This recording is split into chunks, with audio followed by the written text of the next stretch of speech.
Peringkat 12 Worst Generation One Piece terkuat. Luffy nomor berapa? Worst Generation adalah istilah untuk menyebut para bajak laut yang sedang meroket namanya. Mereka semua menarik perhatian pemerintah dunia dengan cara mereka sendiri.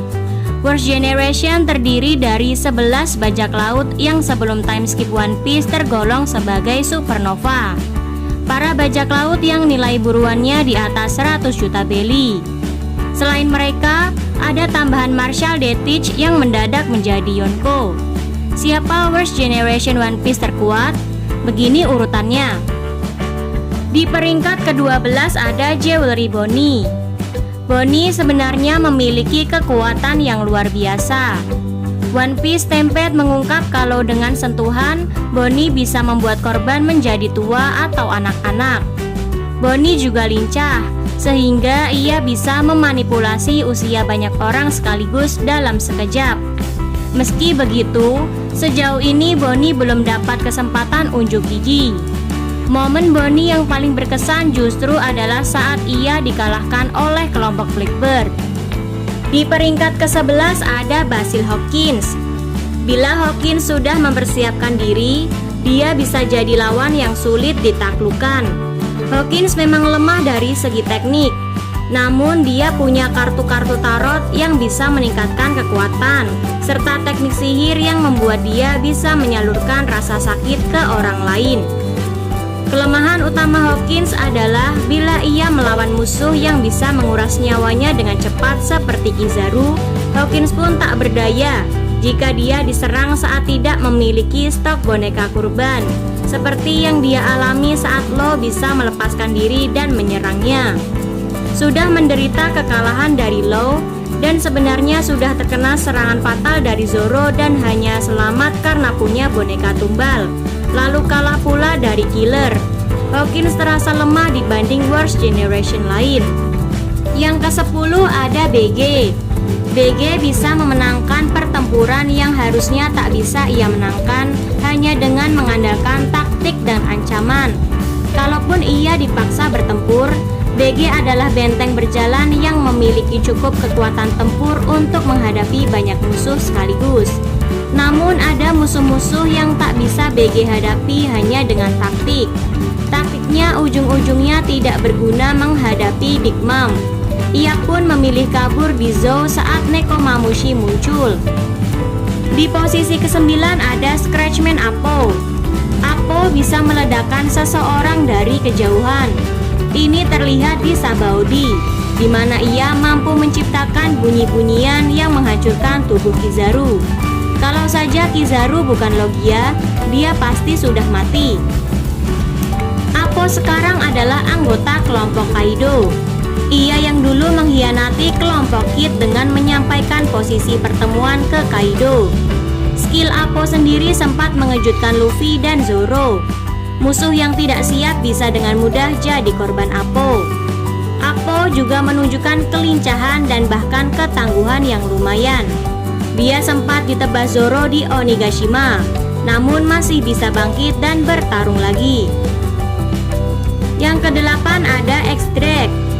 Drake adalah petarung tangguh yang bisa jadi semakin berbahaya bila ia menjadi dinosaurus. Pengalamannya bersama kelompok Kaido juga tampaknya semakin memperkuat skillnya. Meski begitu, X-Drake belum menunjukkan prestasi menarik dalam pertempuran. Jadi saya belum bisa menaruh dia lebih tinggi. 7 nama di atas Drake sudah lebih membuktikan diri. Di posisi ke-7 ada Uroige. Awalnya, Uroige diremehkan karena ia dibuat kesulitan oleh pasifista di Sabaody. Tapi setelah time skip, pria ini pernah mengalahkan seorang Sweet Commander dari kelompok Big Mom. Hingga saat ini, petarung lain yang pernah menumbangkan Sweet Commander hanya Luffy. Tapi memang, Luffy menjatuhkan lebih banyak komandan, dan yang dia kalahkan lebih kuat. Yang keenam ada Killer. Yang hebat dari Killer adalah dia mencapai 100 juta belly tanpa memakan buah iblis.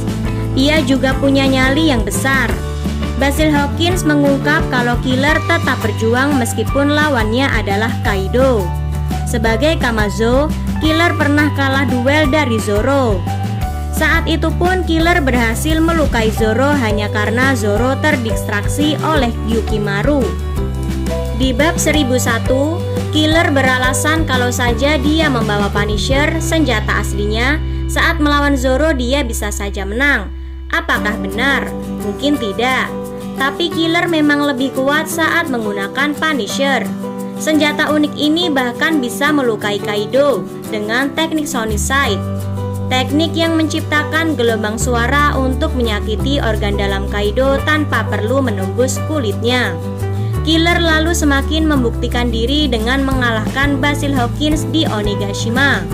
Aksi Killer menghadapi Kaido serta kemenangannya dari Hawkins membuat ia terasa sebagai salah satu Worst Generation yang hebat. Di posisi 5 besar ada Law. Law adalah petarung tangguh yang saat dia masih kecil sudah dilatih oleh para eksekutif Doflamingo. Tanpa buah iblis pun dia bisa menggunakan teknik dengan tangan kosong dan pedang untuk mengejutkan musuh. Ditambah dengan OP-OP Nomi, Law bisa mengalahkan musuh-musuh yang berbahaya. Dalam situasi 1 lawan 1, Law terbukti bisa menghajar Basil Hawkins yang sesama Worst Generation One Piece. Sudah gitu, Law pun telah mencapai Awakening OP-OP Nomi, meski ia belum bisa menggunakannya sembarangan. Di posisi keempat ada Aestas Kid.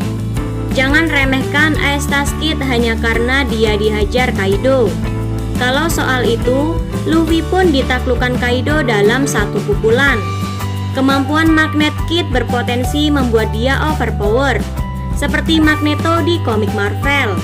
Selain itu, Kid juga sudah dikonfirmasi merupakan pengguna Houshoku Haki. Kid dengan bantuan Law kemudian bisa mengeluarkan Big Mom dari Onigashima. Prestasi yang tak bisa dianggap remeh. Posisi ketiga ada Roronoa Zoro. Roronoa Zoro sekarang bukan hanya bisa menggunakan Busosoku dan Kenbunshoku Haki. Dia juga bisa mengerahkan Houshoku Haki. Dengan potensi serangan dari Houshoku Haki, Zoro terasa merupakan salah satu nama teratas di Worst Generation saat ini. Yang kedua ada Blackbird. Pada dasarnya, Teach sejak awal memiliki ketangguhan fisik yang luar biasa. Walau Yami-Yami Nomi membuat dia merasakan sakit 2 kali lipat dari manusia normal, Teach sejauh ini hanya pernah KO sekali oleh racun Magellan. Sekarang, Teach memiliki gura-gura Nomi pula. Teach bisa melenyapkan kekuatan pengguna buah iblis dengan menarik mereka, lalu menghajar dengan gura-gura Nomi. Mau musuh tipe Logia, Zoan, atau Paramecia, Teach bisa menyerang mereka semua. Untuk saat ini, saya menaruh Teach di posisi 2. Tapi saya curiga dia masih menyimpan kekuatan tersembunyi yang membuatnya dapat melawan nomor 1 daftar ini. Dan di peringkat pertama ada Monkey D. Luffy. Begitu Luffy mencapai Gear 5, dia terasa luar biasa. Bahkan Kaido pun kemudian bisa dia desak. Mampu menghajar Kaido, Luffy pun terasa bisa menghadapi tokoh-tokoh kuat One Piece yang tersisa. Sudah gitu, Luffy ini sekarang menguasai level tinggi 3 jenis haki. Kenbunshoku mampu melihat sedikit ke masa depan untuk mengantisipasi serangan. Busosoku mengalirkan serangan ke dalam tubuh musuh. Dan Houshoku melapisi serangan dengan haki ini membuat serangan makin dahsyat. Dia terasa sudah cukup komplit untuk jadi Raja Bajak Laut. Itulah peringkat 12 Worst Generation One Piece terkuat. Setuju nggak nih? Gimana menurut kalian? Tulis di kolom komentar ya.